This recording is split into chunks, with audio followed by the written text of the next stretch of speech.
Before I start, let me just maybe make a few general observations. First thing, whether you believe it or not, in my opinion, I think it's accurate. There's some very good people in the legislature. They do a great job and they try to do the right things. And having been in the House for the last 10 years, I've found making change is very, very difficult, and it takes a lot of courage. The many times you read about the state and show up last in all the bad areas and first, excuse me, I'm going to reverse that. We show up bad in all of the good areas and bad in all the last in the other areas, and that's just frustrating to me. There's no reason for that to happen. I don't, you sit there and you look in the legislation, as I said before, there's some very good people there, but why that happens, I don't know. And the gasoline tax falls right into it.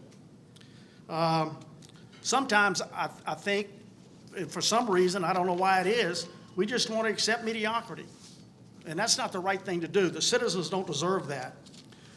We're good at a lot of things, and great at very few, if any. And that frustrates me too.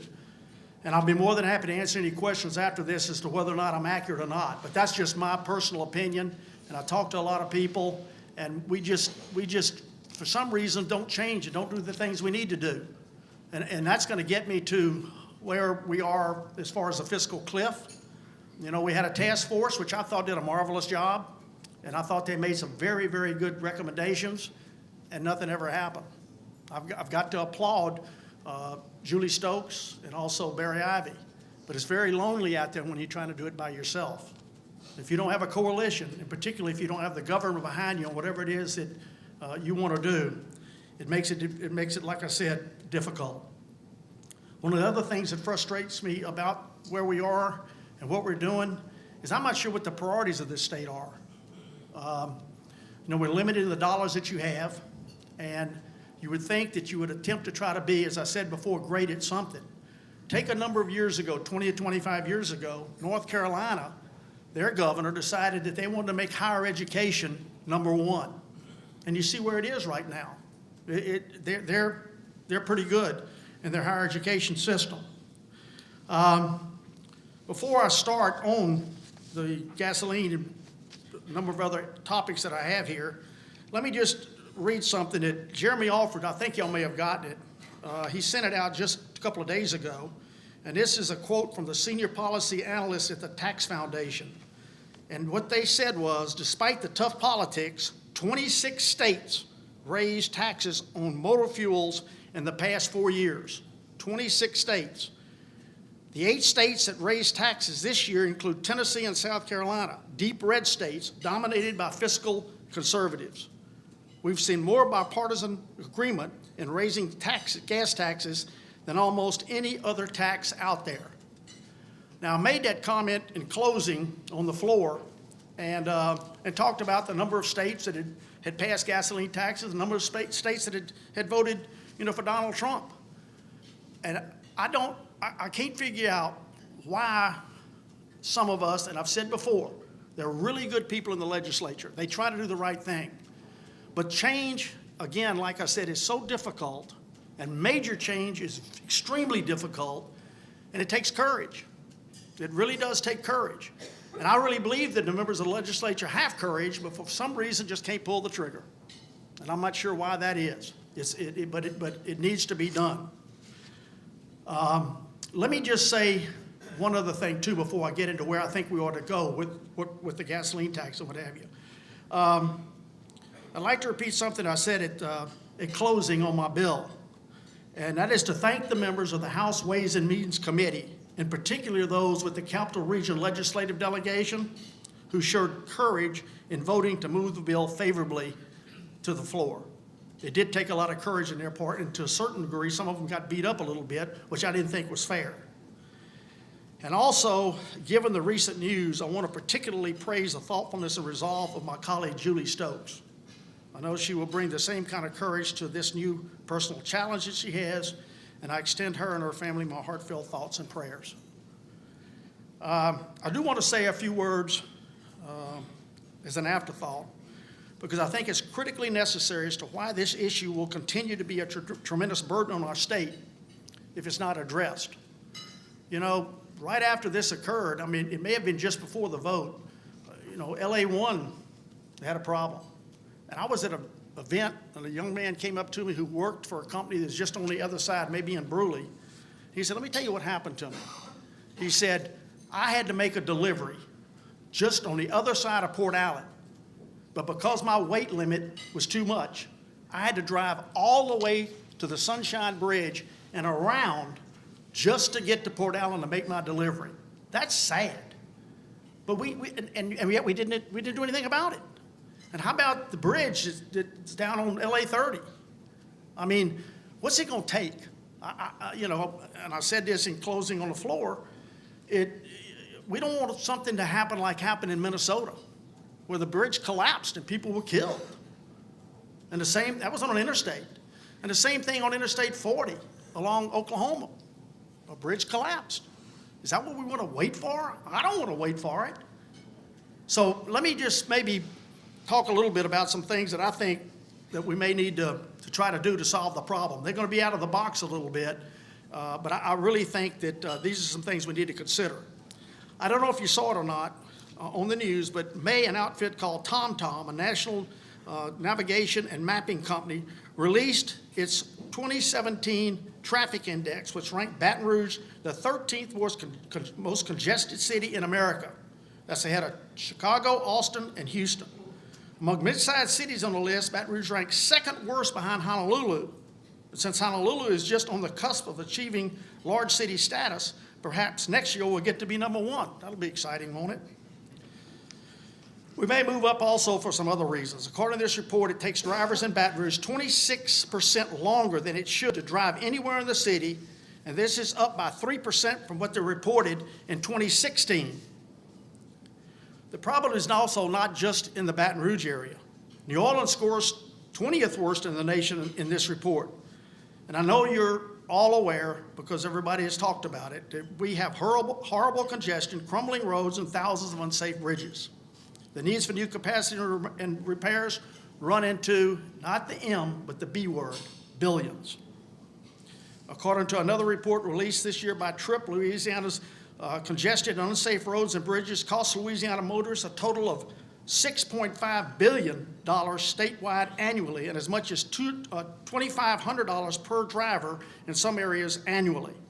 By contrast, increasing the gasoline tax only by 17 cents to improve the infrastructure conditions would have cost the average driver about $113 a year.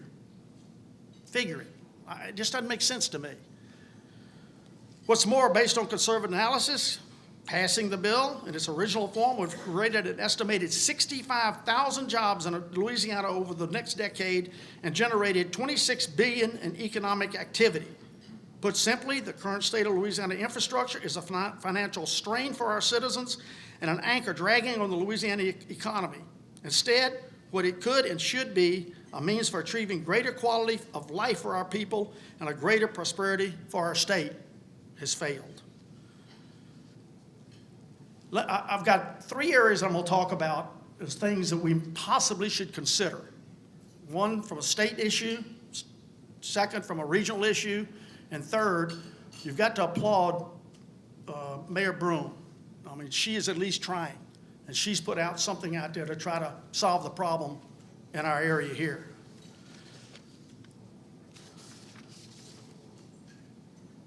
I would suggest we start by acknowledging the fact that when it comes to state budget practices and priorities, transportation infrastructure was long ago kicked to the curb.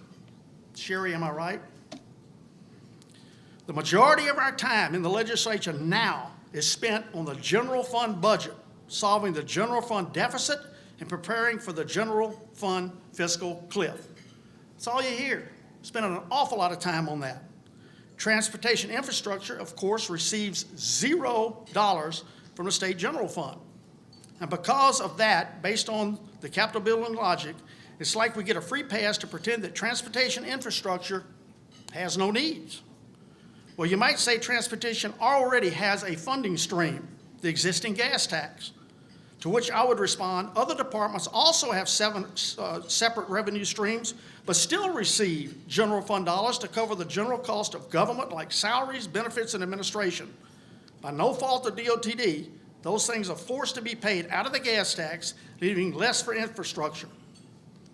To be clear, I chose to pursue the increase in the gasoline tax because it's the closest thing of a user fee for transportation, but it failed.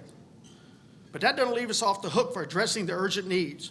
Countless people across Louisiana pay taxes into the general fund to support services like K-12, higher ed, public health, and they themselves do not and they may not use what they have to do as far as transportation is concerned. A lot of people don't use high school education or higher education. Their kids are gone, but they're still paying to the general fund for it. If during the past session the will was not there to pass a gasoline tax solution, then we have no choice but to ask for general fund. Ask for general fund solution. I would say to my colleagues on the money committees, do not solve the $1.2 billion fiscal cliff. Solve it for $1.7 billion fiscal cliff, because infrastructure needs $500 million.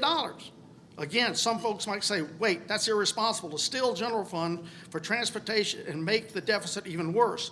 To which I would again respond, we have a $500 million infrastructure deficit, and it's irresponsible to ignore it just because the structure of the budget gives us a pass. There are 31 states that use the general fund dollars that contribute to transportation projects. They found a way to do it. You know why? It's a priority. That's a priority to them. And I'm going to go back again to my earlier statement. I'm not sure what our priorities are in this state, but we need to establish them and we need to fund them. Because again, I see that we are good at a few things, great. Y'all tell me what we're great at. Probably having a good time, drinking a little bit, doing whatever. But I'm just saying, we need to do some long soul searching. That's just my opinion. And it takes an awful lot of people, not just me, but in particular from the governor to the legislature and people like you to find a way to make things better. I'm not saying it'll be easy, and I'm not saying I have all the answers for how it would work. I'm pleased that a member of the Capital Region Legislative Delegation, Tony Bacala, who has just been selected as vice chair of the House Republican Caucus, during the session, he had a bill that would gradually phase in using the existing vehicle sales tax revenue for infrastructure over 10 years. That's not a bad idea either, but it failed. But I think we need to bring it back up again and see if we can do it in a way where we can expedite the use of those funds so we can do some things that would at least attempt to help the transportation problems that we have in this state. Again, priority. On the regional level, given the interaction by the state this year and a potential for continued interaction by the state moving forward, at some point, regions like the Capital Region legislation may have to take matters into their own hands. This we cannot do, but we may need to talk about trying to change the Constitution, especially for projects as big as important as the New Mississippi River Bridge, widening I-10 from the bridge to the split. No parish can pay for these on their own. In fact, even with Mayor Broom's proposal, we can't pay for those. So we've got to find a way to do it. So my suggestion would possibly be consideration given the legislation next year to establish a multi-parish district with the authority to seek revenue increases via a vote of the region's citizens. This route poses its own problems, of course, because we're already the highest in the nation sales tax. The Constitution also, as I said before, prohibits us from doing this. As I said earlier, too, I got to applaud Mayor Broom for what she's trying to do. I've not had an opportunity to look at it. I'm not sure all that she's proposing, but I do want to give her credit for at least attempting to try to do what she thinks is right for our city. I have a couple more years left in the House. It's frustrating and embarrassing that progress takes so long when it comes to addressing our various crises.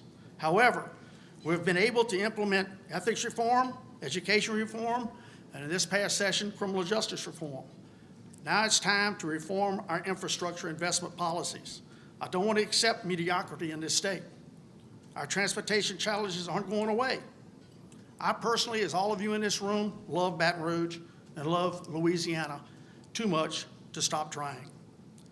I'm going to continue to visit with our colleagues, especially those in the House leadership, and say, let's put together a solution. We've got to pull together on this. It's too important.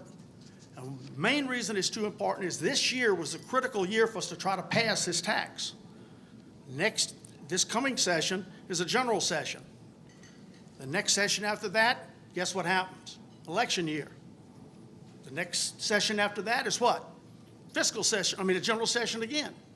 So my point in saying it is that I know it didn't pass, but I applaud and thank everyone that attempted to try to make it pass. But we've got to do something. I have listed a few suggestions in here that we can possibly try. Are they controversial? Yep. Anything you try to do of major change is controversial. But there's only one way to try it. It's just like if you don't buy a lottery ticket, what are the chances you win the lottery? That ain't very good. So if we don't try, the chances of us getting this problem solved, it ain't very good. So I'll just close by saying it's been a pleasure to be here. What have other states done to solve this problem? Well, a lot of them, as I said earlier, raise the gasoline tax because you need money. And I'm not sure what other ways, other than what I said earlier, would come out of the general fund, you can do it. But a lot of them, we haven't raised our gasoline tax in 25 years, maybe 26 years. And if we'd indexed it back 26 years ago, you know what the number would be that we'd have to raise our gasoline tax? 17 cents. And that's how 17 cents came up, even though the tax commission, or tax reform group, asked for 23 cents, but that was just too much. Not the 17 cents in a lot, but that's the reason the 17 came up. People don't have to do too much. All you have to do is get on the streets around here, and you see the frustration with the congestion and the problems that we have. But people just need to have an open mind, and people are going to have to continue to think out of the box a little bit and say, well, we got to find some way to try to make this thing work. And I'm open to any suggestions.